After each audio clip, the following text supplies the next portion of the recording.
വീണ്ടും അവരെന്നെ സമീപിക്കുകയാണെങ്കിൽ ഞാൻ കേസെറ്റെടുക്കും.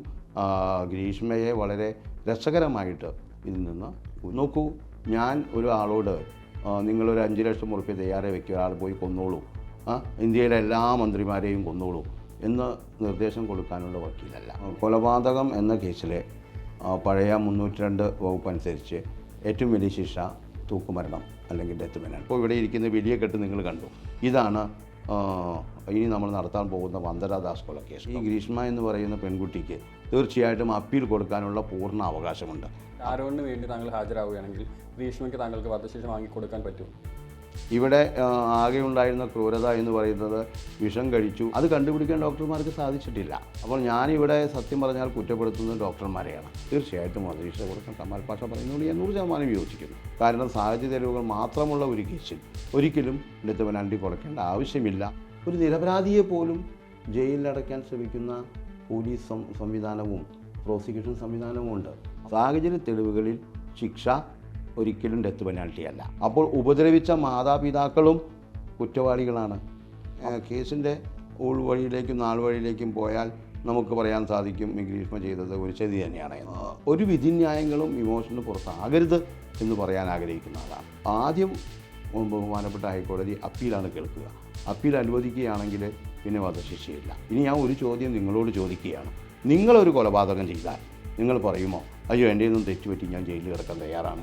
എന്നെ ഒരു കക്ഷി ഇവിടെ വന്ന് ദൈവത്തെ പോലെ കാണുമ്പോൾ അത് കുപ്രസിദ്ധിയാണ് എന്ന് പറയുന്നത് നിങ്ങളുടെ കുപ്രസിദ്ധിത്തരമാണ് എനിക്ക് വളരെ മോശമായി തോന്നുന്നത്. നിങ്ങളതിനെ കുപ്രസിദ്ധി എന്ന് കാണുകയാണെങ്കിൽ അഡ്വക്കേറ്റ് BA ആളൂർ അടക്കമുള്ള എല്ലാ അഭിഭാഷകരും കുപ്രസിദ്ധി ആഗ്രഹിക്കുന്നവരാണ്. നമസ്കാരം. നമസ്കാരം. ആളൂർ വക്കീൽ ഇപ്പോൾ 25 വർഷത്തെ ഒരു അഡ്വക്കേറ്റ് ജീവിതത്തിലൂടെ മുന്നോട്ട് പോയിക്കൊണ്ടിരിക്കുകയാണ്. ഓക്കെ. ഇപ്പോൾ ഈ ഗ്രീഷ്മ അതായത് ഷാരോൺ വധക്കേസിലെ സംബന്ധിച്ചുള്ള ഒരു കുറച്ച് വിവാദങ്ങളൊക്കെയാണ് ഇവിടെ നിലനിൽക്കുന്നത്. കൊലപാതകത്തിന് വധശിക്ഷ വിധിക്കാൻ പറ്റും അങ്ങനെയുള്ള അതിനെക്കുറിച്ചിട്ട് എന്താ പറയാനുള്ളത്? നോക്കൂ, കൊലപാതകം എന്ന കേസിലെ പഴയ 302 വകുപ്പ് അനുസരിച്ച് ഏറ്റവും വലിയ ശിക്ഷ തൂക്കുമരണം അല്ലെങ്കിൽ ഡെത്ത് പെനാൽറ്റിയാണ്. ഏറ്റവും കുറഞ്ഞ ശിക്ഷ എന്ന് പറയുന്നത് ജീവപര്യന്തമാണ്. അതിലും കുറഞ്ഞ ഒരു ശിക്ഷ കൊലപാതകത്തിൽ കുറ്റം കണ്ടെത്തിയാൽ സാധിക്കില്ല. പിന്നെ കൊലപാതകം നടത്തുന്നത് ഒരു സഡൻ പ്രൊവോക്കേഷൻ ആണെങ്കിൽ അതിന് 10 വർഷം ശിക്ഷ കിട്ടും, അല്ലെങ്കിൽ 5 വർഷം മുതൽ 10 വർഷം വരെ ശിക്ഷ കിട്ടും. അതല്ലാതെ ഈ കുറ്റം ഞാൻ ചെയ്തിട്ടില്ല എന്ന് കോടതിയിൽ ആവർത്തിച്ചാലും ഈ പറയുന്ന ഷാരോൺ വധക്കേസിലെ ഈ പെൺകുട്ടിക്ക് ശിക്ഷ കോടതി വിധിക്കുന്നതിന് വേണ്ടിയിട്ട് അതിനു മുൻപായിട്ട് കുറ്റവാളിയാണ് എന്ന് കണ്ടെത്തി. അപ്പോൾ അതിൽ ഏറ്റവും കുറഞ്ഞ ശിക്ഷ ജീവപര്യന്തമാണ്. ഇനിയിപ്പോൾ നമ്മൾ എപ്പോഴും ഇവിടെ ചർച്ചയാവുന്നത് എന്തുകൊണ്ട് ഡെത്ത് പെനാൽറ്റി കൊടുത്തു എന്നുള്ളത്. ഒരു കേസിൽ 1986 സുപ്രീം കോടതി ജസ്റ്റിസ് കൃഷ്ണയ്യർ പറഞ്ഞിട്ടുണ്ട്, ഒരു വ്യക്തിക്ക് ശിക്ഷ കൊടുക്കണമെങ്കിൽ അതും ഡെത്ത് പെനാൽറ്റി കൊടുക്കണം, അത് റെയർ ആൻഡ് റെയറസ്റ്റ് കേസായിരിക്കണം. അങ്ങനെ ഒരു റെയർ ആൻഡ് റെയറസ്റ്റ് കേസാണോ ഇത് എന്ന് ചോദിച്ചാൽ ഇതുമായി ബന്ധപ്പെട്ട് ആയിരക്കണക്കിന് കേസുകളിൽ ജീവപര്യന്തമാണ് കോടതികൾ വിധിക്കുന്നത്. ഇപ്പോൾ നിങ്ങൾക്കറിയാം, കൽക്കട്ടയിൽ ഒരു പെൺകുട്ടിയെ, അതും ഒരു ഡോക്ടറെ, അവൾ ജോലി ചെയ്യുന്ന സ്ഥലത്ത് വെച്ച് തന്നെ പീഡനം നടത്തുകയും കൊലപാതകം നടത്തുകയും ചെയ്ത കേസിൽ ആ പറയുന്ന വ്യക്തി കുറ്റവാളിയല്ല എന്ന് ആവർത്തിച്ചാലും അവർക്ക് കൊടുക്കുന്ന ശിക്ഷ എന്തായിരുന്നു? ജീവപര്യന്തമായിരുന്നു. അപ്പോൾ ആ ഒരു സാഹചര്യം കൂടി കണക്കിലെടുത്ത് ഈ ഷാരോൺ വധക്കേസിൽ കൊടുത്ത ശിക്ഷ ജീവപര്യന്തമല്ലാതെ വന്നതുകൊണ്ട് ആളുകൾ അത് ചർച്ചയുടെ ഭാഗമായിട്ട് മാറ്റുകയാണ്. പിന്നെ ഇത് ഒരു ഭാഗം. 2, നിയമപരമായിട്ട് കുറേ കാര്യങ്ങൾ ഇതിൽ നമുക്ക് കൂട്ടിക്കൊണ്ടുവരാനുണ്ട്. കാരണം 2023 ബഹുമാനപ്പെട്ട സുപ്രീം കോടതിയുടെ ഒരു വിധിന്യായത്തിൽ ഒരാൾക്ക് ഡെത്ത് പെനാൽറ്റി കൊടുക്കുന്നതിനേക്കാൾ മുൻപ് ഒരു റിപ്പോർട്ട് കോൾ ഫോർ ചെയ്യണം. അത് ആലുവ കൊലക്കേസിലെ ആ പ്രതിക്കെതിരെ ഇവിടെയുള്ള ഒരു ജഡ്ജ് ഒരു റിപ്പോർട്ട് കോൾ ഫോർ ചെയ്തിരുന്നു. ആ റിപ്പോർട്ടിൻ്റെ പിൻബലത്തിലാണ് പിന്നെ ഈ പ്രോസിക്യൂഷനും അതുപോലെ തന്നെ ഡിഫൻസും ആർഗ്യുമെൻറ്റ് നടത്തേണ്ടത്. അങ്ങനെ aggravative circumstances in favour of the prosecution തീർച്ചയായിട്ടും ആ റിപ്പോർട്ടിൻ്റെ പശ്ചാത്തലത്തിൽ തൂക്കുമരണം കൊടുക്കാവുന്നതാണ്. Mitigating circumstances in favour of the accuse ആ റിപ്പോർട്ടിൻ്റെ വെളിച്ചത്തിൽ അതിന് അവർക്ക് ജീവപര്യന്തമാണ് കൊടുക്കേണ്ടത്.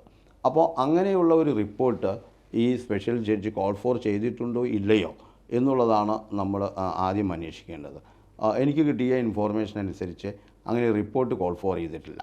ഈ പറയുന്ന സാഹചര്യ തെളിവുകളും ഈ പറയുന്ന തെളിവ് ഊന്നിക്കൊണ്ടുള്ള ഒരു കണ്ടെത്തലുകളും അതാണ് ഈ കേസിനെ വളരെ വികാരഭരിതമായിട്ട് ഉൾക്കൊണ്ടുകൊണ്ട് ഒരു ഡെത്ത് പെനാൽറ്റിയിലേക്ക് പോയത്. പിന്നെ ഈ ഡെത്ത് പെനാൽറ്റി അങ്ങനെ കീഴ്ക്കോടതി വിധിച്ചതുകൊണ്ട് അത് ഹൈക്കോടതി കൺഫേം ചെയ്യണമെന്നില്ല. ഹൈക്കോടതി കൺഫേം ചെയ്താലേ ഇത് ഡെത്ത് പെനാൽറ്റി കൊടുക്കാവുന്ന ഒരു ശിക്ഷയായിട്ട് മാറുകയുള്ളൂ. അവിടെ ഈ ഗ്രീഷ്മ എന്ന് പറയുന്ന പെൺകുട്ടിക്ക് തീർച്ചയായിട്ടും അപ്പീൽ കൊടുക്കാനുള്ള പൂർണ്ണ അവകാശമുണ്ട്. അപ്പീലിൽ ഈ കാര്യങ്ങളെല്ലാം അക്കമിട്ട് പറയാനും സാധിക്കും. അപ്പോൾ അങ്ങനെ ഒരു അപ്പീൽ കൃത്യമായിട്ട് കൊടുക്കുകയാണെങ്കിൽ ഈ വധശിക്ഷ വിധിച്ചതും ശരിയല്ല. അതുപോലെ തന്നെ ഈ പറയുന്ന കേസിൽ ഈ കുട്ടിയെ കുറ്റവാളിയാക്കി എന്നുള്ള സാഹചര്യ തെളിവുകൾ കോടതിയിൽ നിരത്തിക്കൊണ്ട് ഒരുപക്ഷെ ശിക്ഷയിൽ നിന്ന് ഒഴിവാകാനും സാധിക്കും. താങ്കൾ സാധാരണ ഈ പ്രതികൾക്ക് വേണ്ടിയിട്ടാണ് കൂടുതലും ഹാജരായിട്ടുള്ളത്. പക്ഷേ ഈ വിഷയത്തിലേക്ക് വരുമ്പോൾ തന്നെ ഷാരോണിന് വേണ്ടി താങ്കൾ ഹാജരാവുകയാണെങ്കിൽ ഗ്രീഷ്മയ്ക്ക് താങ്കൾക്ക് വധശിക്ഷ വാങ്ങിക്കൊടുക്കാൻ പറ്റുമോ? നോക്കൂ, ഈ ചോദ്യം വളരെ പ്രസക്തമാണ്. അങ്ങനെ ഈ ഷാരോൺ വധക്കേസിലെ തീർച്ചയായിട്ടും എന്നെ സ്പെഷ്യൽ പബ്ലിക് പ്രോസിക്യൂട്ടറായി വെച്ചിരുന്നുവെങ്കിൽ ഞാൻ തീർച്ചയായിട്ടും അവർക്ക് മാക്സിമം ശിക്ഷ കിട്ടാനാണ് ശ്രമിക്കുക. താങ്കൾ പറയുന്ന ചോദ്യം വളരെ പ്രസക്തമാണ്. ഞാൻ മഹാരാഷ്ട്രയിലെ നടത്തുന്ന സ്പെഷ്യൽ കേസുകളിലെ ശിക്ഷ പ്രതികൾക്ക് വാങ്ങിച്ചു കൊടുത്തിട്ടുണ്ട്. അങ്ങനെ ശിക്ഷ വാങ്ങിച്ചു കൊടുത്തത് കുറവായിപ്പോയി എന്ന് എനിക്ക് തോന്നുകയാണെങ്കിൽ അത് ഡെത്ത് പെനാൽറ്റിയിലേക്ക് കൊണ്ടുപോകാൻ ഞാൻ ശ്രമിക്കുന്നുമുണ്ട്. അപ്പോൾ ഇവിടെ അങ്ങനെ ഞാൻ ഒരു സ്പെഷ്യൽ പബ്ലിക് പ്രോസിക്യൂട്ടറായിട്ടാണ് എൻ്റെ ചിന്തകളെ ഞാൻ വിടുന്നതെങ്കിൽ തീർച്ചയായിട്ടും ഗ്രീഷ്മയ്ക്ക് ഞാൻ മാക്സിമം പണിഷ്മെൻറ്റ് വാങ്ങിച്ചു കൊടുക്കാൻ ശ്രമിക്കും. പക്ഷേ എന്നിരുന്നാലും ഈ ഒരു കേസിനെ സംബന്ധിച്ചിടത്തോളം ഈ കേസിൻ്റെ സാഹചര്യ തെളിവുകളെ സംബന്ധിച്ചിടത്തോളം ഒരു റെയർ ആൻഡ് റെയറസ്റ്റ് കേസായി കാണണം എന്ന് എനിക്ക് യോജിപ്പില്ല എന്നാണ് ഞാൻ പറയുന്നത്. ഒന്നത്. രണ്ട്, തീർച്ചയാണ് ഷാരോണിൻ്റെ എല്ലാവിധ ചിന്തകളെയും എല്ലാവിധ ആഗ്രഹങ്ങളെയും എല്ലാവിധ സ്നേഹത്തെയുമാണ് തീർച്ചയായിട്ടും ഈ പെൺകുട്ടി ബലിയർപ്പിച്ചിട്ടുള്ളത് എന്നുള്ളത് സത്യമാണ്. കാരണം ഒരു ജ്യോതിഷൻ്റെ വാക്ക് കേട്ടുകൊണ്ട് അല്ലെങ്കിൽ മറ്റൊരാളെ കല്യാണം കഴിക്കുന്നതിന് വേണ്ടി ഇയാളെ ഒഴിവാക്കുക, ഇതൊക്കെ ജനറലായിട്ട് നടക്കുന്ന കാര്യങ്ങളാണ്. പക്ഷേ അതിൻ്റെ ക്രൂരത എന്ന് പറയുന്നത് ഒരു പക്ഷേ ഇവൾ മാത്രം ഇവനെ ബുദ്ധിമുട്ടിച്ചുകൊണ്ടിരിക്കുക. ഇവിടെ ആകെ ഉണ്ടായിരുന്ന ക്രൂരത എന്ന് പറയുന്നത് വിഷം കഴിച്ചു. ആ വിഷം സ്ലോ പോയിസണിലൂടെ ഈ പറയുന്ന ഷാരോണിൻ്റെ ശരീരത്തിൽ കയറി. അത് കണ്ടുപിടിക്കാൻ ഡോക്ടർമാർക്ക് സാധിച്ചിട്ടില്ല. അപ്പോൾ ഞാനിവിടെ സത്യം പറഞ്ഞാൽ കുറ്റപ്പെടുത്തുന്നത് ഡോക്ടർമാരെയാണ്. കാരണം ഒരു 11 ദിവസം ഒരു ഹോസ്പിറ്റലിൽ അഡ്മിറ്റായിട്ട് ഈ എന്താണ് ഇയാളുടെ ശരീരത്തിൽ ഉണ്ടായിരുന്നത് എന്നോ ഇയാളിൽ നിന്ന് നമ്മൾ പറയും സാധാരണ ഡോക്ടർമാർ ഹിസ്റ്ററി എടുക്കാറുണ്ട്. ആ ഹിസ്റ്ററി എടുക്കുമ്പോൾ ആ ഹിസ്റ്ററിയിൽ നിന്ന് ഉണ്ടായ കാര്യങ്ങൾ ചോദിച്ചറിയാനോ സാധിച്ചിട്ടില്ല.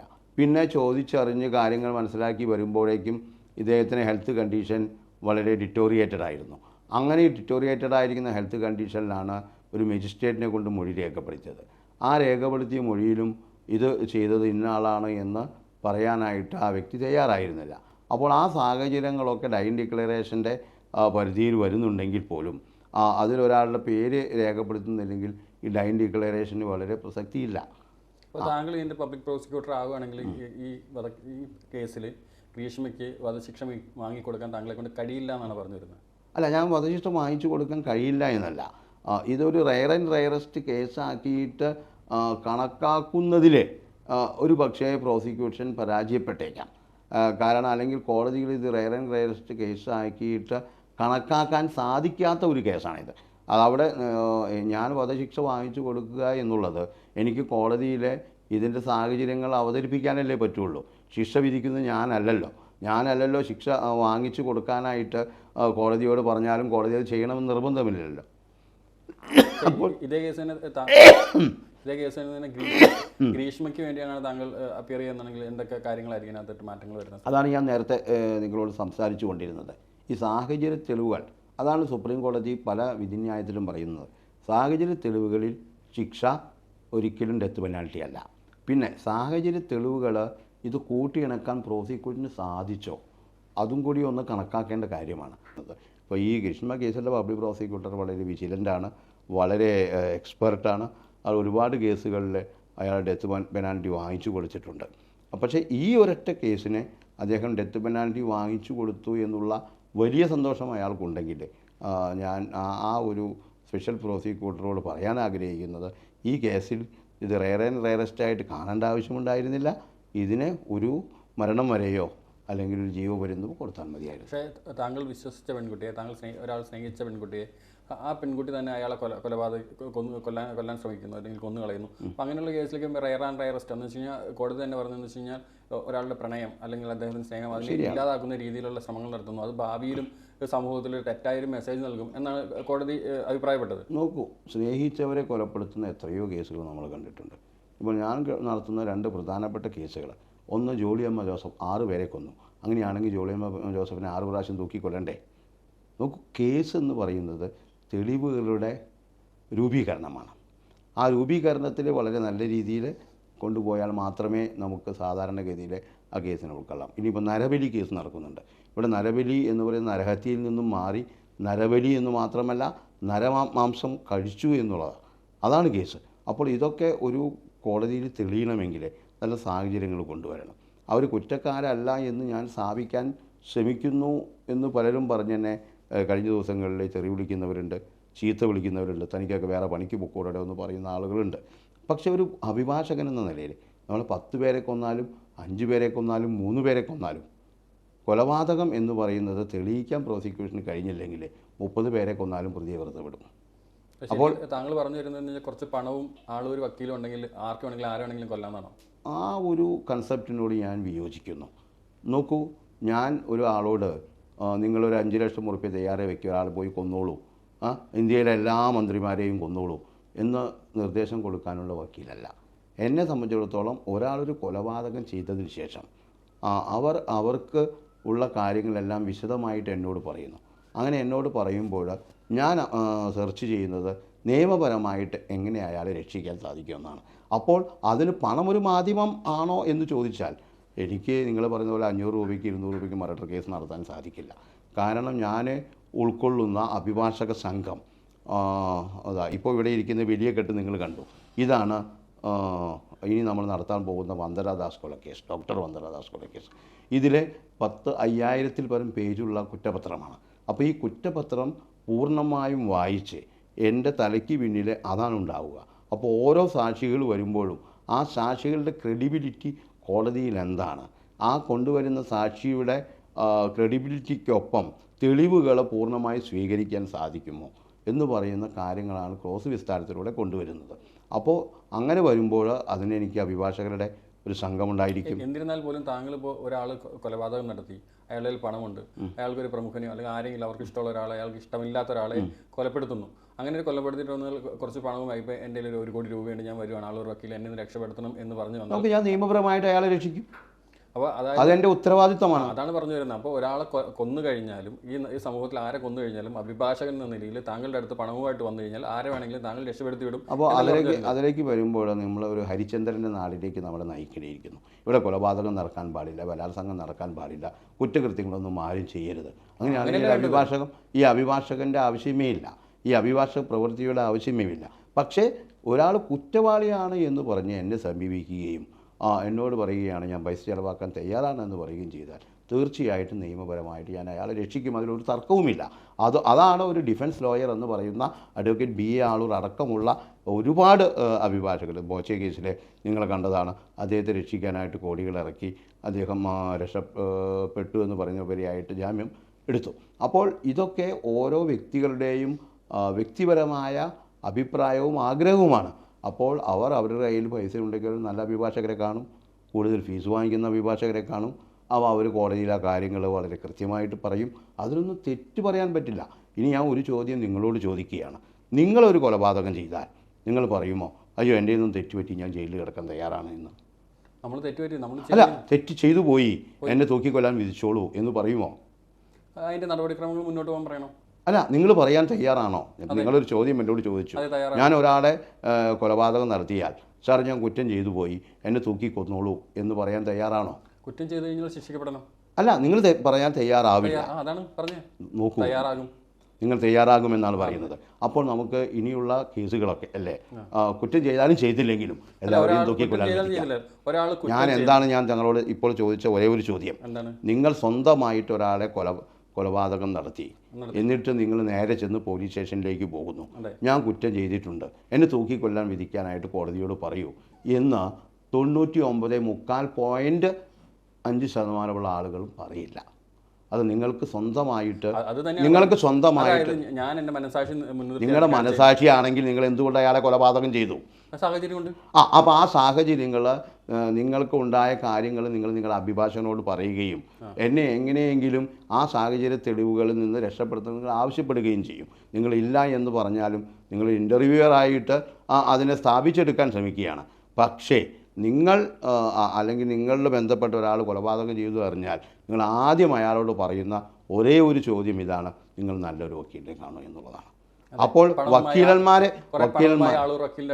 അത് തീർച്ചയായിട്ടും അങ്ങ് ചോദിക്കുന്ന പോലെ തന്നെ ആളൂർ വക്കീലും പണമുണ്ടെങ്കിൽ ആർക്കും ആരെയും കൊല്ലാം എന്നുള്ള ഒരു മൊഴി തന്നെ ഇവിടെ നിലനിൽക്കുന്നു. പണ്ട് കാലത്ത് എന്താണ് മള്ളൂർ വക്കീലും ആയിരങ്ങളും ഉണ്ടെങ്കിൽ ആർക്കും ആരെയും കൊല്ലാമെന്നായിരുന്നു. അത് മാറി അങ്ങനെ ആളൂർ വക്കീലിനെ കുറിച്ച് അങ്ങനെ പറയുന്നുണ്ടെങ്കിൽ it's a grace to me, it's a my professional grace എന്നാണ് ഞാൻ ഉദ്ദേശിക്കുന്നത്. ഞാൻ കുപ്രസിദ്ധിയല്ല, അത് കുപ്രസിദ്ധി ഒരു പ്രതിഭാഗം അഭിഭാഷകൻ പ്രതിക്കല്ലാതെ മറ്റാൾക്ക് വേണ്ടിയാണ് ഹാജരാകുക. അത് പ്രധാനമായിട്ടും കൊലപാതക കേസുകളിലും പീഡന കേസുകളിലും മാത്രം സെലക്ട് ചെയ്തിട്ട് താങ്കൾ ഇഷ്ടംപോലെ കേസുകൾ വന്നിട്ടുണ്ട്, നിരവധി കേസുകളിൽ. അപ്പോൾ അത്തരം കേസുകൾ താങ്കൾ സെലക്ട് ചെയ്യും, അതിലൂടെ താങ്കൾക്ക് ഒരു കുപ്രസിദ്ധി ഉണ്ടാക്കി അത് താങ്കളുടെ വരുമാനമാക്കും. അത് കുപ്രസിദ്ധിയാണ് എന്ന് പറയുന്നത് നിങ്ങളുടെ കുപ്രസിദ്ധി തരമാണ് എനിക്ക് വളരെ മോശമായി തോന്നുന്നത്. നിങ്ങളതിനെ കുപ്രസിദ്ധി എന്ന് കാണുകയാണെങ്കിൽ അഡ്വക്കേറ്റ് BA ആളൂർ അടക്കമുള്ള എല്ലാ അഭിഭാഷകരും കുപ്രസിദ്ധി ആഗ്രഹിക്കുന്നവരാണ്, ഈ പറയുന്ന ഡിഫൻസ് ലോയേഴ്സ്. നിങ്ങൾ അവരെ എന്തുകൊണ്ട് വിളിക്കുന്നില്ല? കുപ്രസിദ്ധി നേടാനാണ്. അവർ വലിയ വക്കീലന്മാരുടെ ദൈവമാണ്. പക്ഷേ നിങ്ങൾ പറയുന്ന ഈ കാര്യങ്ങൾ വളരെ തെറ്റാണ്. എന്നെ ഒരു കക്ഷി ഇവിടെ വന്ന് ദൈവത്തെ പോലെ കാണുമ്പോൾ ആ ദൈവത്തിൻ്റെ അതേ പ്രവൃത്തിയിൽ എനിക്ക് അയാളെ രക്ഷിക്കേണ്ട ഒരു ആഗ്രഹം എന്ന് നിങ്ങൾ പറയും. പക്ഷേ എൻ്റെ ഒരു ഡ്യൂട്ടിയായിട്ട് ഞാൻ അതിനെ കണക്കാക്കുന്നു. അതുകൊണ്ടാണ് ആളുകൾ എന്നെ സമീപിക്കുന്നത്. അതുകൊണ്ടാണ് നിങ്ങൾ പറഞ്ഞ ഈ പ്രവചനത്തിന് അതിന് കുപ്രസിദ്ധി എന്നല്ല പറയുക. ഒരു അഭിഭാഷകനാകുന്നത് കുപ്രസിദ്ധി നേടിയെടുക്കാനല്ല. കൊലപാതക കേസുകൾ പ്രതികൾ എന്നെ സമീപിക്കുന്നു. ഞാൻ ഒരു കൊലപാതകം ചെയ്യാൻ ഒരാളെ ഏൽപ്പിച്ച് അയാളുടെ ഒപ്പം പിന്നാലെ നടന്ന് അയാളുടെ വക്കാലത്ത് എടുക്കുന്ന പ്രവൃത്തിയെ എനിക്കില്ല. എന്നെ സമീപിക്കുമ്പോൾ ഞാൻ ഏറ്റെടുക്കാൻ തയ്യാറാകുന്നു. ഇപ്പോൾ ഗ്രീഷ്മയുടെ കേസുമായിട്ട് ബന്ധപ്പെട്ട് വരികയാണെങ്കിൽ ഇനിയുള്ള മുന്നോട്ട് പോകുന്ന കേസുകളിൽ ഇനിയുള്ള തുടർച്ചയുള്ള ഇതിൻ്റെ വിചാരണയിൽ താങ്കൾ ഏതെങ്കിലും സാഹചര്യത്തിൽ ഗ്രീഷ്മയ്ക്ക് വേണ്ടിയിട്ട് ഹാജരാകാൻ ആഗ്രഹിക്കുന്നുണ്ടോ? അല്ല, ഞാൻ ആഗ്രഹിക്കുന്നില്ല. അവരെന്നെ സമീപിക്കുകയാണെങ്കിൽ അത് ഞാൻ പല ഇൻ്റർവ്യൂവിലും പറഞ്ഞു കഴിഞ്ഞു. എൻ്റെ ഒരു സുഹൃത്തായ ഒരു അഭിഭാഷകൻ മുഖാന്തിരം ഈ കേസ് നടത്താനായിട്ട് എന്നെ ഏൽപ്പിച്ചിരുന്നു. പക്ഷേ ചില സാഹചര്യങ്ങൾ കൊണ്ട് താങ്കൾ നേരത്തെ പറഞ്ഞ പോലെ അഡ്വക്കേറ്റ് ആളൂർ 5 ലക്ഷം ഒരുപക്ഷെ വരാത്തത് കൊണ്ടായിരിക്കാം, അല്ലെങ്കിൽ ആ സാഹചര്യങ്ങൾ കൊണ്ടും മറ്റു സാഹചര്യങ്ങൾ കൊണ്ടും നമ്മൾ കേസ് ഏറ്റെടുത്ത് നടത്തിയില്ല. ഇനി വീണ്ടും അവരെന്നെ സമീപിക്കുകയാണെങ്കിൽ ഞാൻ കേസ് ഏറ്റെടുക്കും. ഗ്രീഷ്മയെ വളരെ രസകരമായിട്ട് ഇതിൽ നിന്ന് ഊരിക്കൊണ്ടു. ഈ ഗ്രീഷ്മ കേസിൽ താങ്കൾ കണ്ടെത്തിയ എന്തൊക്കെ പോയിന്റ്സാണ്? ഇപ്പോൾ 48ഓളം അതായത് കുറ്റങ്ങൾ, അതായത് അവർ കണ്ടെത്തിയ കുറച്ച് പോയിന്റുകളുണ്ട്. 48ഓളം വഞ്ചന അല്ലെങ്കിൽ അതിലേക്കാണ് ഞാൻ വരുന്നത്. ഇതിലെ പ്രധാനപ്പെട്ട ചില സാഹചര്യങ്ങൾ അത് കോടതിയെ നമ്മൾ ബോധ്യപ്പെടുത്തുകയാണെങ്കിൽ തീർച്ചയായിട്ടും ഈ പറയുന്ന ഗ്രീഷ്മയ്ക്ക് ജാമ്യം തന്നെ ആദ്യം ലഭിക്കും. ഞാൻ അതിനുവേണ്ടി കേരള ഹൈക്കോടതി നടത്തിയ ഒരു കേസിനെ കുറിച്ചാണ് പറയുന്നത്.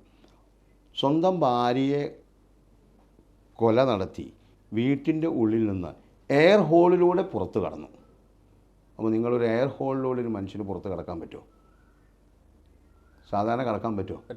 പറ്റില്ല. കോടതി ചോദിച്ചു, എങ്ങനെയാണ് ഒരാൾ എയർ ഹോളിലൂടെ പുറത്ത് കടന്നു എന്ന് നിങ്ങൾ പറയുന്നത്? ഇനി നിങ്ങൾ കടന്നു എന്ന് പറയുന്ന ആ ഹോളിൻ്റെ ഒരു മഹസറോ ഇതൊന്നും നിങ്ങൾ കോടതിയിൽ ഹാജരാക്കിയിട്ടില്ല. അപ്പോൾ നിങ്ങൾ പറയുന്ന കാര്യങ്ങൾ കളവാണെന്ന് പറഞ്ഞുകൊണ്ട് ആ പ്രതിക്ക് ജീവപര്യന്തം കൊടുത്ത പ്രതിക്ക് ജാമ്യം ലഭിക്കുകയാണ് ഹൈക്കോടതിയിൽ നിന്ന്. അപ്പോൾ ഇതാണ് സാഹചര്യം എന്ന് പറയുന്നത്.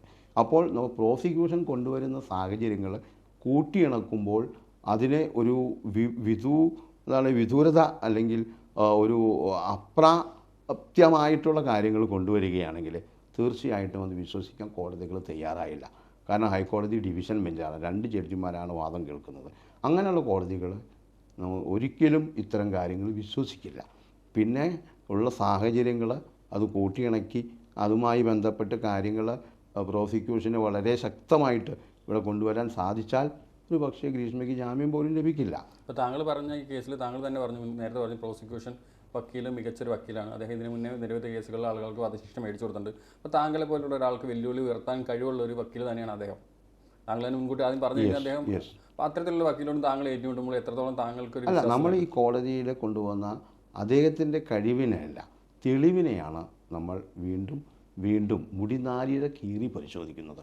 ആ സാഹചര്യത്തിൽ എന്തെങ്കിലും ഒരു ബെനിഫിറ്റ് ഈ പ്രതിക്ക് കിട്ടുമോ എന്നാണ് നമ്മൾ അന്വേഷിക്കുന്നത്. അത് നിയമപരമായിട്ടായിരിക്കും, അതിൻ്റെ സാഹചര്യങ്ങളുണ്ടായിരിക്കും, വിധിന്യായങ്ങളുണ്ടായിരിക്കും, കോടതികൾ കണ്ടെത്തിയ തീരുമാനങ്ങളുണ്ടായിരിക്കും. കാരണം എല്ലാ കേസുകളും ബഹുമാനപ്പെട്ട സുപ്രീം കോടതിയുടെ വിധിന്യായത്തിന് അനുസൃതമായിരിക്കണം. ആ ഒരു സാഹചര്യം ഇവിടെ നിലനിൽക്കുന്നുണ്ടെങ്കിൽ തീർച്ചയായിട്ടും അതിൻ്റെ ആനുകൂല്യം പ്രതിക്ക് ലഭിക്കും. കാരണം പ്രതിയാണ് ഈ കേസിന് മുന്നോട്ട് കൊണ്ടുപോയി ഇതിനെ നേരിടുന്നത്. കാരണം വാദിക്ക് ശിക്ഷ വാങ്ങിച്ചു കൊടുത്താൽ പിന്നെ വേറെ ഒരു റോളുമില്ല. കേസ് കൊടുക്കുക, ശിക്ഷ വാങ്ങിച്ചു കൊടുക്കുക. അവർക്ക് ഇത് മുന്നോട്ട് പോയിട്ട് ഇതിനെ തടുക്കുകയും എതിർക്കുകയും ചെയ്യേണ്ട ആവശ്യമില്ല. പക്ഷേ പ്രതി ജയിലിലാണ്. ആ പ്രതിക്ക് അവരുടെ ഒരു ജയിലിലുള്ള ട്രോമ കണക്കാക്കി അവരെ എത്രയും പെട്ടെന്ന് പുറത്തിറക്കാനാണ് ഒരു അഭിഭാഷകൻ ശ്രമിക്കുക. അതുപോലെ തന്നെ കേസിൽ നിന്ന് അവരെ വിടുതൽ നൽകാനാണ് അഭിഭാഷകൻ ശ്രമിക്കുക. അതാണ് ഞാനും ഒരു ഡിഫൻസ് ലോയർ എന്ന നിലയിൽ ചെയ്തുകൊണ്ടിരിക്കുന്നത്. നിങ്ങൾക്കറിയാം, ജോളിയമ്മ വധക്കേസിലെ 6 കേസുകളാണ് രജിസ്റ്റർ ചെയ്തിരിക്കുന്നത്. വളരെ ശക്തമായ കേസാണ്. അങ്ങനെ ഉണ്ടെങ്കിൽ പോലും അത് സാഹചര്യ തെളിവുകളിൽ ആ കേസ് തെളിയിക്കാൻ പ്രോസിക്യൂഷന് സാധിക്കില്ല എന്നാലും ഡിഫൻസ് ലോയർ എന്ന് ഞാൻ ശ്രമിച്ചുകൊണ്ടിരിക്കുന്നത്.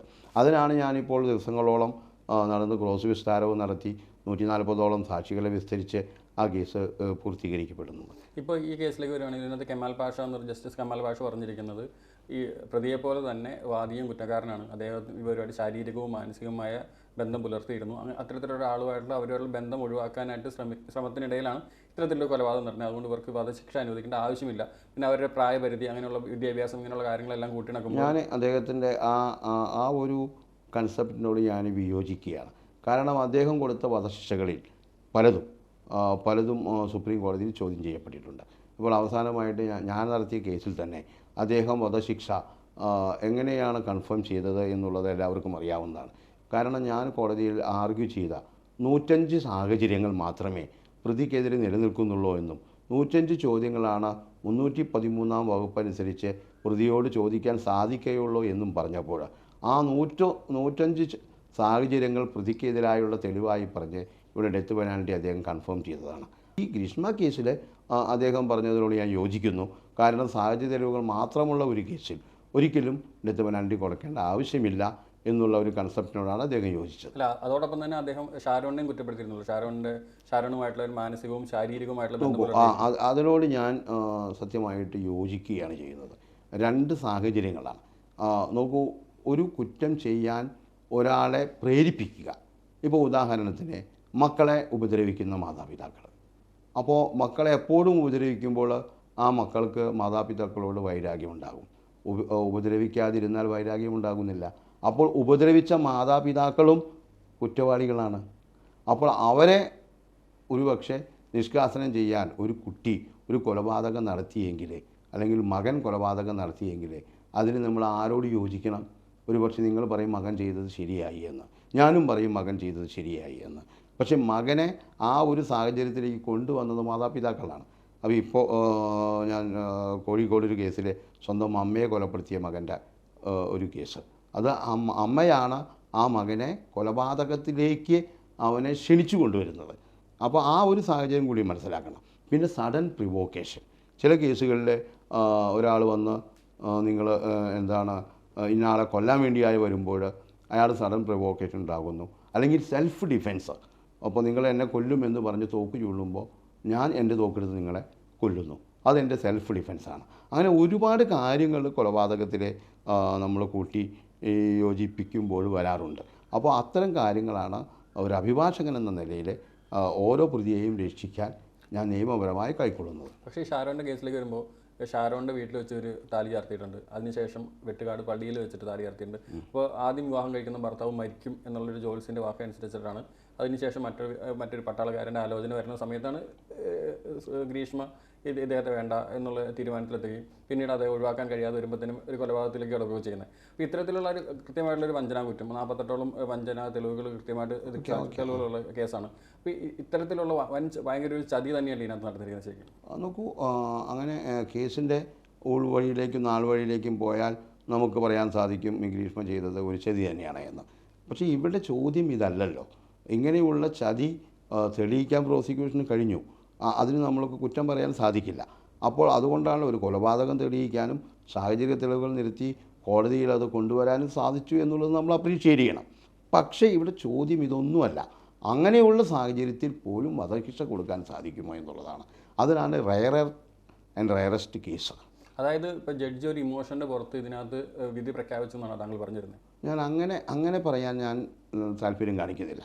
പക്ഷേ ഒരു വിധിന്യായങ്ങളും ഇമോഷന് പുറത്താകരുത് എന്ന് പറയാൻ ആഗ്രഹിക്കുന്ന ആളാണ് ഞാൻ. ജഡ്ജിയെ വിമർശിക്കാൻ തയ്യാറല്ല.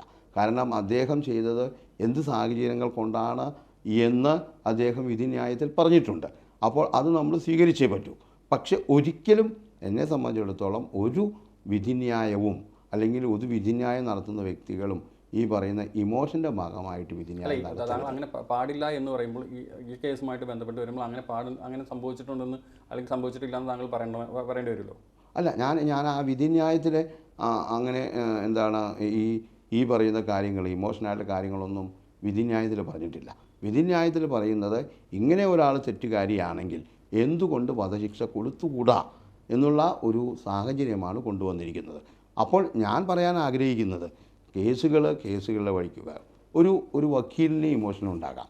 അല്ല, ഞാൻ പറയാൻ വരുന്നതാണ്, ഒരു വക്കീലിന് ഇമോഷൻ ഉണ്ടാകാം അദ്ദേഹത്തിൻ്റെ കക്ഷിയെ രക്ഷിക്കാനായിട്ട്. ഒരു പ്രോസിക്യൂഷനും ഇമോഷൻ ഉണ്ടാകാം മാക്സിമം ശിക്ഷ പ്രതിക്ക് വാങ്ങിച്ചു കൊടുക്കാനായിട്ട്. പക്ഷേ ഈ രണ്ട് ഭാഗവും കേൾക്കുന്ന ഒരു judge he must be neutral. അദ്ദേഹം ഈ പറയുന്ന രണ്ട് ഭാഗവും ഇമോഷനും കേൾക്കണം, തെളിവുകളും കേൾക്കണം, നിയമവും കേൾക്കണം, എല്ലാം കേൾക്കണം. പിന്നെ നമുക്കറിയാം ഡൽഹിയിൽ നടന്ന കൊലപാതകം 4 പേരുടെ കാര്യങ്ങൾ കോടതി അംഗീകരിക്കാൻ തയ്യാറാവുന്നില്ല എന്ന് മാത്രമല്ല തൂക്കിക്കൊല്ലുകയും ചെയ്തു. അവിടെ ഇമോഷന് യാതൊരു പ്രസക്തിയുമില്ല. ഈ 4 പേരുടെ ഇമോഷനുണ്ടല്ലോ മരണത്തിൻ്റെ, ആ ഇമോഷൻ കാണുകയാണ് ജഡ്ജെങ്കിൽ തൂക്കിക്കൊല ഒരിക്കലും വിധിക്കില്ല. അവിടെ നിയമമാണ് നടപ്പാക്കിയത്. അപ്പോൾ നിയമം നടപ്പാക്കുന്നതിൽ നമുക്ക് ഒരു ജഡ്ജിനെയും നമുക്ക് കുറ്റം പറയാൻ പറ്റില്ല. അത് അങ്ങനെ വിമർശിക്കുന്നവർ തെറ്റായ വിമർശനമാണ് നടത്തുന്നത്. അപ്പോൾ അങ്ങനെയുള്ള ഒരു സാഹചര്യം നമ്മൾ ഒഴിവാക്കണം. അതൊരിക്കലും ഇമോഷനായിട്ട് ഒരു ജഡ്ജിയോ അല്ലെങ്കിൽ ഒരു ഉന്നത സ്ഥാനത്തിരിക്കുന്നവരോ ആ ഇമോഷൻ പ്രകടിപ്പിച്ചാൽ അത് തെറ്റാണെന്നാണ് ഞാൻ പറയാൻ ആഗ്രഹിക്കുന്നത്. അല്ല, ഈ ഗ്രീഷ്മയുടെ കേസിൽ 48 സാഹചര്യ തെളിവുകളുണ്ട്.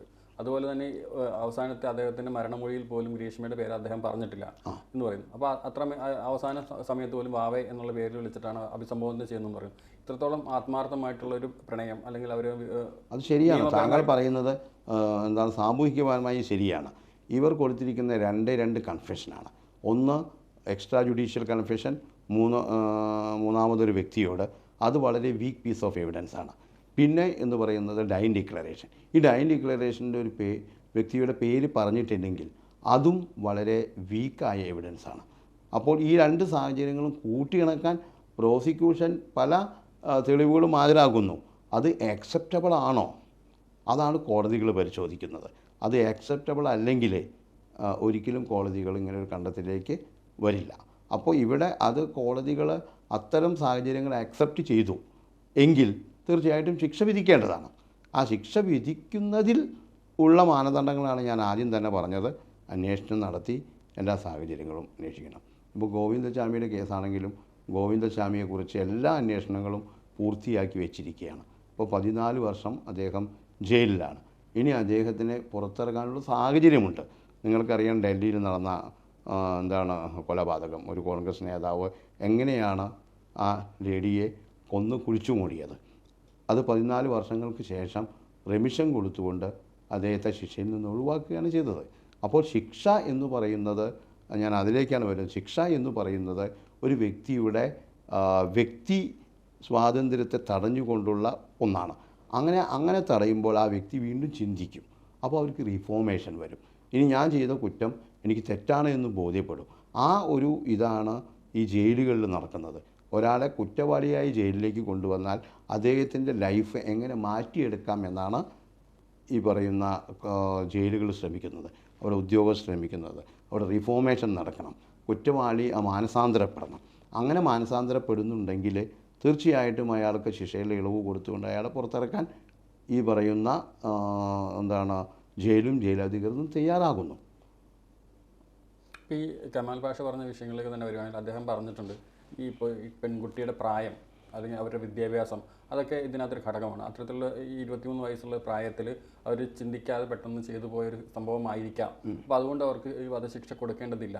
അപ്പോൾ അതിനാണ് മിറ്റിഗേറ്റിംഗ് സർക്കംസ്റ്റാൻസസ്.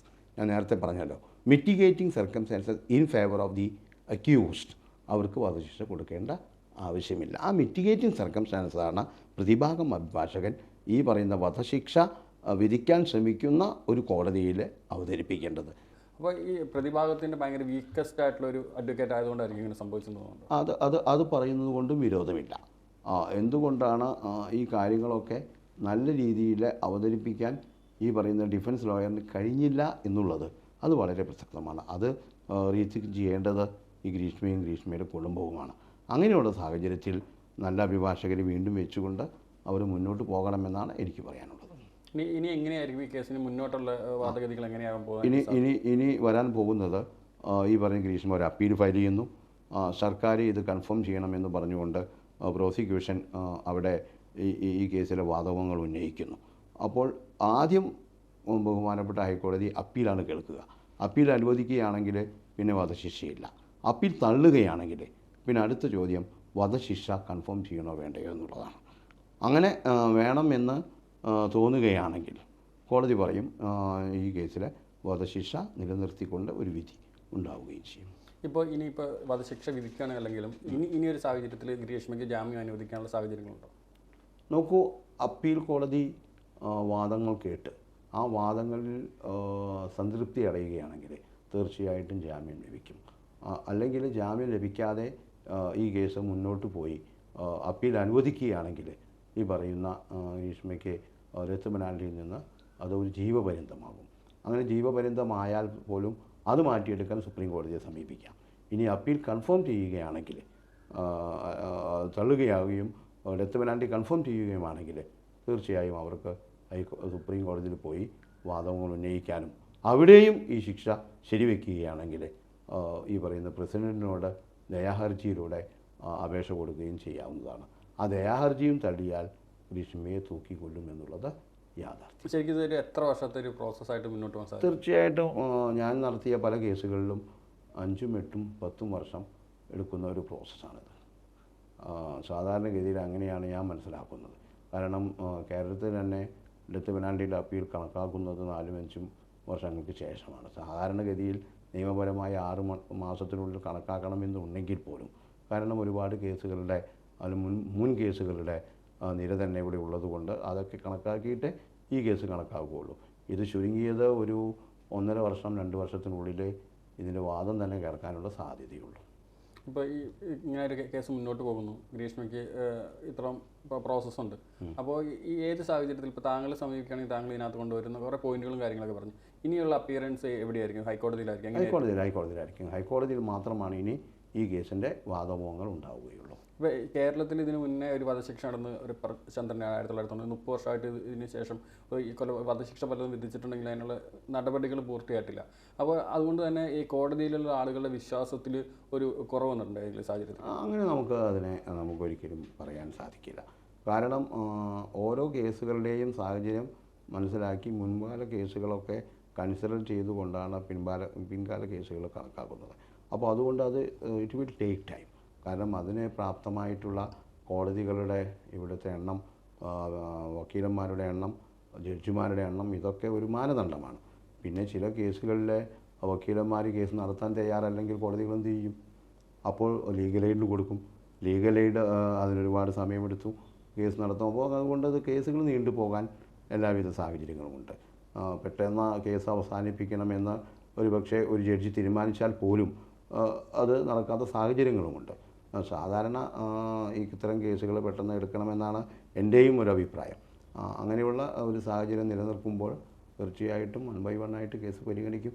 അത് പൊതുജനങ്ങളുടെ ഇടയിലെ അത് നീതി നടപ്പാക്കാനുള്ള സമയം കോടതി എടുത്തു എന്ന് വിമർശിക്കുന്നതിനോട് യോജിപ്പില്ല. ഇപ്പോൾ താങ്കളുടെ അടുത്ത മറ്റുള്ളൊരു പ്രമുഖ കേസാണ്, പ്രമുഖ നടിയുമായി ബന്ധപ്പെട്ടുള്ള പൾസർ സോനിയുടെ ഒരു കേസുമായിട്ടുള്ള ബന്ധം. പക്ഷേ അദ്ദേഹത്തിന് ജാമ്യം തന്നെ അനുവദിക്കാൻ ഒരു 7 വർഷത്തോളം കാത്തിരിപ്പ് വേണ്ടി വന്നു. അത്തരത്തിലൊരു നീണ്ടൊരു കാത്തിരിപ്പിലേക്ക് ആ കേസ് പോകാനുള്ള സാഹചര്യം എന്തായിരുന്നു? അത് സമയാസമയങ്ങളിലെ പൾസർ സോനിയുടെ അഭിഭാഷകർക്ക് ഇടപെടാൻ സാധിച്ചില്ല എന്നാണ് ഞാൻ പറയാൻ ആഗ്രഹിക്കുന്നത്. അത് ഇതിനേക്കാൾ മുൻപ് തന്നെ ജാമ്യം ലഭിക്കേണ്ടതാണ്. എല്ലാവർക്കും ജാമ്യം ലഭിച്ച കേസിൽ എന്തുകൊണ്ട് പൾസറിനും സുനിക്ക് മാത്രം ജാമ്യം കിട്ടിക്കൂടാ? പക്ഷേ അദ്ദേഹം മറ്റുള്ളവരെ കുറിച്ച് പറയുമ്പോൾ അവരെക്കാളും കുറച്ചും കഠിനമായ കുറ്റമാണ് ചെയ്തിരിക്കുന്നത്. അത്തരം കുറ്റം ചെയ്തതിനേക്കാൾ വലിയ കുറ്റം ചെയ്തവർ ജാമ്യത്തിലിറങ്ങുകയും അത് കോടതിയെ ബോധ്യപ്പെടുത്താൻ അഭിഭാഷകർക്ക് സാധിക്കാത്തത് കൊണ്ട് മാത്രമാണ് 7 വർഷം നീണ്ട് അദ്ദേഹത്തിന് പുറത്ത് ഇറങ്ങാതെ നിൽക്കേണ്ടി വന്നത്. ഇപ്പോൾ പുറത്തിറങ്ങിയതിന് ശേഷം ശിക്ഷ ലഭിക്കില്ല എന്ന് പറയുന്നതിൽ ഞാൻ വിയോജിക്കുന്നു. ഈ മറ്റേ ഗ്രീഷ്മ കേസിലേക്ക് തിരിച്ചു വരികയാണെങ്കിൽ ഈ ഒരു കൊലപാതകത്തെ കുറ്റത്തെക്കാളും വലിയൊരു കുറ്റമാണ് വഞ്ചന കുറ്റം എന്നുള്ള ചില സോഷ്യൽ മീഡിയ, അതിനെക്കുറിച്ചിട്ട് എന്താണ് പറയാനുള്ളത്? നോക്കൂ, വഞ്ചന കുറ്റത്തിന് കോടതി എത്രമാത്രം ശിക്ഷയാണ് നൽകിയത് എന്ന് നിങ്ങൾ വിലയിരുത്തേണ്ടതാണ്. ഈ വഞ്ചനാ കുറ്റം എന്ന് പറയുന്നത് അത് ഒരു ഭാഗം മാത്രം ചെയ്യുന്നതാണ് വഞ്ചനാ കുറ്റം. 2 പേരും ഒരുമിച്ച് ഒരാൾ ലാഭം കിട്ടാൻ വേണ്ടി നിങ്ങളെ സമീപിക്കുകയും നിങ്ങളിൽ ഡിപ്പോസിറ്റ് ചെയ്യുകയും നിങ്ങൾ ലാഭം കൊടുക്കാതെ അയാളെ ചതിക്കുകയും ചെയ്താൽ ഈ ഡിപ്പോസിറ്റ് ചെയ്യുന്ന ആളും ഉത്തരവാദിയാണ്, ലാഭം കൊടുക്കാതെ അയാളെ ചതിച്ച ആളും ഉത്തരവാദിയാണ്. പക്ഷേ പ്രതിയാകുന്നത് ആരാണ്? ഈ ലാഭം കൊടുക്കാൻ പ്രേരിപ്പിച്ച വ്യക്തി ലാഭം കൊടുക്കാതെ വരുമ്പോൾ അവൻ പ്രതിയാകുന്നു. പക്ഷേ അത് മോഹിച്ച് മറ്റുള്ള സ്ഥലങ്ങളിൽ ഡിപ്പോസിറ്റ് ചെയ്താൽ എനിക്ക് മാസം 10,000 രൂപയെ കിട്ടുകയുള്ളൂ, ഇവിടെ ഡിപ്പോസിറ്റ് 25,000 രൂപ കിട്ടുമെന്നുള്ള അതിമോഹത്തിലേക്കാണ് അയാൾ ആ ഡിപ്പോസിറ്റ് ചെയ്യുന്നത്. അപ്പോൾ അതിന് വഞ്ചനയായിട്ട് നമുക്ക് കണക്കാക്കാൻ സാധിക്കില്ല. ആ വഞ്ചനയിൽ 2 ഭാഗത്തും 2 അറ്റത്തും 2 വ്യക്തികളാണുള്ളത്. അപ്പോൾ ഒരാൾ ചെയ്യുന്നത് വഞ്ചനയും അതിന് ലാഭമുണ്ടാക്കാൻ ചെയ്യുന്ന അയാളുടെ മാനസികാവസ്ഥയെ നമ്മൾ കൂടി പരിഗണിക്കണം എന്നാണ് ഞാൻ പറയാൻ ആഗ്രഹിക്കുന്നത്. അല്ല, ഈ കേസിൽ ഈ കേസിലുമായി അതാണ് ഞാൻ പറയാൻ ആഗ്രഹിക്കുന്നത്. ഈ പറയുന്ന കുട്ടിയെ കല്യാണം കഴിക്കാം എന്നുള്ള വിശ്വാസത്തിൽ ഒരു ഭാഗത്ത് ഷാരോൺ നിൽക്കുന്നു. അങ്ങനെ ഉള്ള സാഹചര്യം എതിരായപ്പോൾ അതിൽ നിന്ന് ഒഴിവാകണമെന്ന് ആവശ്യപ്പെടുന്നു. ഒഴിവാകാതെ വന്നപ്പോൾ അയാളെ ഒഴിവാക്കുന്നു. അപ്പോൾ അതൊരു വഞ്ചനാപരമായിട്ട് നമുക്ക് കണക്കാക്കാൻ സാധിക്കും. ഓൾറെഡി ഇവർ ഷാരോന്റെ വീട്ടിൽ വെച്ച് താലി കെട്ടിയിട്ടുണ്ട്.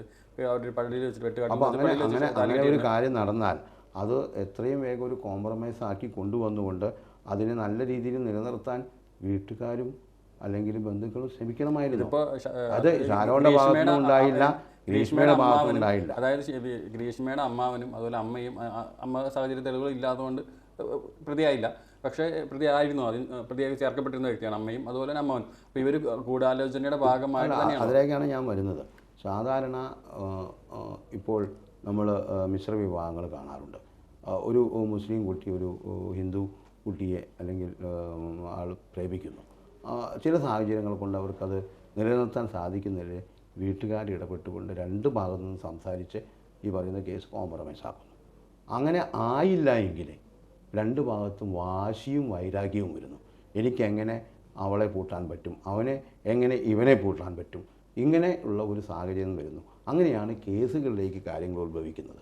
അത് നിങ്ങൾ സാധാരണ ക്രിമിനൽ കേസുകൾ മാത്രം കൈകാര്യം ചെയ്യുന്ന അഭിഭാഷകനോട് സംസാരിക്കുന്നതിനുപരിയായിട്ട് നിങ്ങൾ സിവിൽ കേസുകൾ കൂടി പരിഗണിക്കുന്ന ഒരു അഭിഭാഷകനോടാണ് നിങ്ങൾ സംസാരിക്കുന്നതെങ്കിൽ, ഞാൻ 2 കാര്യങ്ങളും ചെയ്യുന്നത് കൊണ്ടാണ് നിങ്ങളോട് പറയുന്നത്.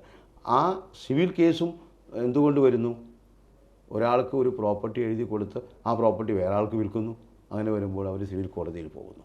അതേ കാര്യം തന്നെയാണ് ഒരാളെ ഇന്നത് ചെയ്യാമെന്ന് പറഞ്ഞ് അത് ചെയ്യാതിരിക്കുമ്പോൾ ചീറ്റ് ചെയ്യുമ്പോൾ അവരും കോടതിയിലേക്ക് പോകുന്നത്. അവിടെ ഒരാൾ ജയിക്കുന്നു, ഒരാൾ തോൽക്കുന്നു. ഈ സാഹചര്യങ്ങൾ 2 പേരും ഒരുമിച്ച് ചെയ്യുന്നതാണ്. ഒരു കൈ കൊണ്ട് അടിച്ചാൽ ശബ്ദമുണ്ടാകില്ല, 2 കൈ കൊണ്ടും അടിക്കണം. അതാണ് യാഥാർത്ഥ്യം. അപ്പോൾ അങ്ങനെയുള്ള സാഹചര്യത്തിൽ 2 പേരും ഒരേപോലെ കുറ്റവാളിയാകുന്നു. അപ്പോൾ ഈ കേസിൽ ഷാരോണും കുറ്റവാളിയാണെന്നാണ് താങ്കൾ പറഞ്ഞത്? ഞാൻ പറയുന്നത് ചില സാഹചര്യങ്ങൾ ഒരു പക്ഷേ ഈ പറയുന്ന പെൺകുട്ടിയെ എൻഡേജ് ചെയ്യാനായിട്ട് അല്ലെങ്കിൽ പ്രേരിപ്പിക്കാനായിട്ട് കുറച്ച് സാഹചര്യങ്ങൾ ഷാരോണിൻ്റെ ഭാഗത്തും ഉണ്ടായിട്ടുണ്ട്. അതുപോലെ തന്നെ ഷാരോൺ ചില കാര്യങ്ങൾ ഈ പെൺകുട്ടിയിൽ നിന്നും എൻഡേജ് ചെയ്യപ്പെടേണ്ടതിന് വേണ്ടി ചെയ്തിട്ടുണ്ട്. അതുപോലെ തന്നെ ഈ കുട്ടിയും ഷാരോണെ എൻഡേജ് ചെയ്യാനായിട്ട് അവരുടെ അടുത്തേക്ക് വരാനായിട്ട് പല കാര്യങ്ങളും ഈ പറയുന്ന എന്ത് കഴിച്ചാലാണ് അങ്ങനെയുള്ള ഒരു ഷോ കൊണ്ടുവന്നുകൊണ്ട് ആ ഷോയിലൂടെ ഇവനെ കീഴ്പ്പെടുത്താനായിട്ട് ശ്രമിച്ചിട്ടുണ്ട്. അപ്പോൾ ഇതൊക്കെ 2ഉം അക്സെപ്റ്റ് ചെയ്യുന്ന വ്യക്തി. അപ്പോൾ ഒരാളുമായിട്ട് പ്രണയത്തിലായതിനു ശേഷം അവർ തമ്മിൽ തുടർന്നുള്ള ബന്ധത്തിൽ മുന്നോട്ട് പോകുക, ശേഷം വിവാഹം കഴിക്കുക, പക്ഷേ ഒരു ഘട്ടത്തിൽ വെച്ചിട്ട് അയാൾ വേണ്ട എന്നല്ലെങ്കിൽ അതിന് ഒരു ജോത്സ്യൻ പറയുന്നു, ആദ്യ ഭർത്താവ് ആര് പറയുന്നു, ആര് കേൾക്കുന്നു എന്നുള്ളതല്ല. നമ്മുടെ ഒരു ചിന്താഗതിയുണ്ട്. എനിക്ക് ഇന്നാളെ വേണ്ട എന്ന് പറഞ്ഞാൽ അത് അയാളെ ഒഴിവാക്കാനായിട്ട് എന്ത് സാഹചര്യം ഞാൻ ശ്രമിക്കും. അയാൾ ഒഴിവായില്ലെങ്കിൽ നമ്മൾ സ്നേഹത്തോടെ ഒഴിവാക്കാൻ ശ്രമിക്കും, ദേഷ്യത്തോടെ ഒഴിവാക്കാൻ ശ്രമിക്കും. ഇതൊന്നും ഒഴിവായെങ്കിൽ കൊലപാതകം നടത്തി ഒഴിവാക്കാൻ ശ്രമിക്കും. അത് തെറ്റില്ല എന്നാണോ താങ്കൾ പറഞ്ഞത്? അത് തെറ്റെന്നല്ല പറയുന്നത്. ആ വ്യക്തിക്ക് ആ വ്യക്തിയുടെ വ്യക്തി സ്വാതന്ത്ര്യം കിട്ടണമെങ്കിൽ ഈ വ്യക്തിയെ ഒഴിവാക്കണം. ഒരുപാട് കേസുകൾ നമ്മൾ ഇങ്ങനെ കണ്ടിട്ടുണ്ട്. ഭാര്യമാരെ ഒഴിവാക്കുന്ന, ഭർത്താക്കന്മാരെ ഒഴിവാക്കുന്ന, കാമുകനെ ഒഴിവാക്കുന്ന, അല്ലെങ്കിൽ രാഷ്ട്രീയക്കാരെ ഒഴിവാക്കുന്ന, അല്ലെങ്കിൽ തൊട്ടടുത്ത അയൽവാസിയെ ഒഴിവാക്കുന്ന, അല്ലെങ്കിൽ ഞാനുമായിട്ട് വൈരാഗ്യമുള്ളവരെ ഒഴിവാക്കുന്ന ഒരുപാട് കേസുകൾ ഞാൻ തന്നെ കൈകാര്യം ചെയ്തിട്ടുണ്ട്, നിങ്ങൾ കേട്ടറിഞ്ഞിട്ടുമുണ്ട്. അങ്ങനെയുള്ള ഒരു കേസിൽ എന്തുകൊണ്ട് ഒഴിവാക്കപ്പെട്ടു എന്നുള്ള ഒരു സാഹചര്യം കൂടി പരിശോധിക്കണം എന്നാണ് ഒരു അഭിഭാഷകൻ എന്ന നിലയിൽ എനിക്ക് പറയാനുള്ളത്. പക്ഷേ എന്നിരുന്നാൽ പോലും ഒരാൾ ഒഴിവായില്ലെങ്കിൽ അയാളെ കൊലപാതകം ചെയ്ത് ഒഴിവാക്കാം എന്നുള്ള തീരുമാനിക്കുന്നത് ഭാവിയിലും വീണ്ടും ഉണ്ടാവാൻ, അല്ലെങ്കിൽ ഇതുപോലത്തുള്ള കേസുകൾ ചെയ്യുന്നു, ഇതുപോലുള്ള പ്രതികൾ പുറത്തു വരുന്നു, അപ്പോൾ നാളെ എനിക്ക് ഇങ്ങനെയുള്ള കേസുകൾ ചെയ്താലേ എനിക്ക് ഈസി ആയിട്ട് പുറത്തു വരാം എന്നുള്ളൊരു സമൂഹത്തിന് കൊടുക്കുന്ന ഒരു മെസ്സേജ്, അത് തെറ്റായിട്ടുള്ള മെസ്സേജാണ് എന്ന് ഒരു പക്ഷേ താങ്കൾ പറയുന്നതിനോട് ഞാൻ യോജിക്കുന്നു. ഒരു നിരപരാധിയെ പോലും ജയിലിലടയ്ക്കാൻ ശ്രമിക്കുന്ന പോലീസ് സംവിധാനവും പ്രോസിക്യൂഷൻ സംവിധാനവും ഉണ്ട്. അപ്പോൾ അയാളെ രക്ഷിക്കാൻ പാടില്ല എന്നാണോ താങ്കൾ പറയാൻ ആഗ്രഹിക്കുന്നത്? അല്ല, ഈ കേസിൻ്റെ കാര്യത്തിലല്ല, ഞാൻ ജനറലായിട്ടൊരു കാര്യമാണ് പറയുന്നത്. ഒരാൾ കുറ്റം ചെയ്യാതെ അയാളെ കുറ്റവാളിയാക്കി സ്ഥാപിച്ചെടുക്കാൻ സാഹചര്യ തെളിവുകൾ കൊണ്ടുവരുന്നു. അങ്ങനെയുള്ള ആളെ രക്ഷിക്കാൻ പാടില്ല എന്നാണോ താങ്കൾ പറയാൻ ആഗ്രഹിക്കുന്നത്? ആളൂരിനെ പോലെ ഒരു വക്കീലുണ്ടെങ്കിൽ ഇപ്പോൾ തെറ്റ് ചെയ്താലും ഇല്ലെങ്കിലും താങ്കൾ ആർക്ക് വേണ്ടി വാദിക്കുന്നത്, അല്ലെങ്കിൽ അതിൻ്റെ ഓപ്പോസിറ്റ് നിൽക്കുന്ന തീർച്ചയായിട്ടും താങ്കൾ ജയിലാക്കും. താങ്കൾ നിയമം കൊണ്ടോ അല്ലെങ്കിൽ ബാക്കിയുള്ള താങ്കൾ തെളിവുകൾ കൊണ്ടോ എങ്ങനെയാണെങ്കിലും താങ്കൾ ആക്കാൻ ശ്രമിക്കും. അപ്പോൾ അതുകൊണ്ട് അവിടെ നിരപരാധി ജയിലിലാവരുത്, അപരാധി ജയിലിലാവരുത് അങ്ങനെ പറയുന്നതിൽ പ്രത്യേകിച്ച് കാര്യങ്ങളൊന്നുമില്ല. താങ്കൾ ഇപ്പോൾ താങ്കൾക്ക് ഒരു പണവും താങ്കൾക്ക് ഇപ്പോൾ എനിക്ക് കൊണ്ട് കുറച്ച് ഒരു തെറ്റ് ചെയ്തിട്ട് ഇയാൾ തെറ്റ് ചെയ്തിട്ടില്ല, ഞാൻ അതിലേക്കാണ് ഞാൻ പറയാൻ ആഗ്രഹിക്കുന്നത്. 90% കേസുകളും ഈ കോടതിയിൽ വരുന്നത് ഒരു പക്ഷേ പോലീസിൻ്റെ അടുത്ത് വന്ന് പോലീസിന് പോലും നിയന്ത്രിക്കാൻ പറ്റാതെ വരുമ്പോഴാണ് ഒരു പക്ഷേ അത് കേസാകുന്നത്. അപ്പോൾ 90% കേസുകളും സത്യസന്ധമാണ് എന്ന് വിശ്വസിക്കുന്ന അഭിഭാഷകനാണ്. ഒരു 10% കേസുകളിലെ വെള്ളം ചേർത്തുകൊണ്ട് ഈ പ്രോസിക്യൂഷൻ സംവിധാനത്തെ മുന്നോട്ട് കൊണ്ടുവരുന്നു. പിന്നെ ഒരു കേസ് വന്നു കഴിഞ്ഞാൽ പ്രോസിക്യൂഷൻ 100% വിജയിക്കാനാണ് ശ്രമിക്കുക. ഡിഫൻസിന് ആ കേസിൽ എന്തെങ്കിലും ലൂപ്പ് ഹോളുണ്ടെങ്കിൽ അവർ രക്ഷപ്പെടാനും ശ്രമിക്കും. ഇതൊരു സിസ്റ്റമാണ്. ആ സിസ്റ്റത്തിൽ നിന്നുകൊണ്ടായിരിക്കണം നമ്മൾ ചിന്തിക്കേണ്ടത്. ആ സിസ്റ്റത്തിന് വിരുദ്ധമായിട്ട് നിരപരാധികളെ മാത്രം ശിക്ഷിക്കുക, അതുപോലെ തന്നെ കുറ്റവാളികളെ മാത്രം രക്ഷിക്കുക, അതല്ല. സത്യത്തിൽ നമ്മൾ ഈ നിയമ സംവിധാനത്തിൽ പറയുന്നത് 1000 അപരാധികൾ രക്ഷപ്പെട്ടാലും ഒരു നിരപരാധി പോലും ശിക്ഷിക്കപ്പെടരുതെന്നാണ്. അപ്പോൾ ഇവിടെ നിരപരാധിയെ ശിക്ഷിക്കുകയും അപരാധികളെ രക്ഷപ്പെടുത്തുകയും ചെയ്യുന്ന ഒരു സമൂഹത്തിൽ നമ്മൾ നിലകൊണ്ടാൽ പിന്നെ കുറ്റം ചെയ്യുന്ന താങ്കൾ പറയുന്നത് പോലെ ഒരുപാട് കുറ്റങ്ങൾ ചെയ്യപ്പെടും. ഇവിടെ അപരാധികളെ ശിക്ഷിക്കുകയും നിരപരാധികളെ രക്ഷപ്പെടുത്തുകയും ചെയ്യണം എന്നാണ് ഈ നിയമ സംവിധാനത്തിൽ നിലകൊള്ളുന്നത്. അതുകൊണ്ട് നേരത്തെ പറഞ്ഞ ആപ്തവാക്യം അത് ജനങ്ങൾ ഉൾക്കൊണ്ടുകൊണ്ട് മുന്നോട്ട് പോകണമെന്നാണ് പറയാനുള്ളത്. ഒരു അഭിപ്രായം. Thank you.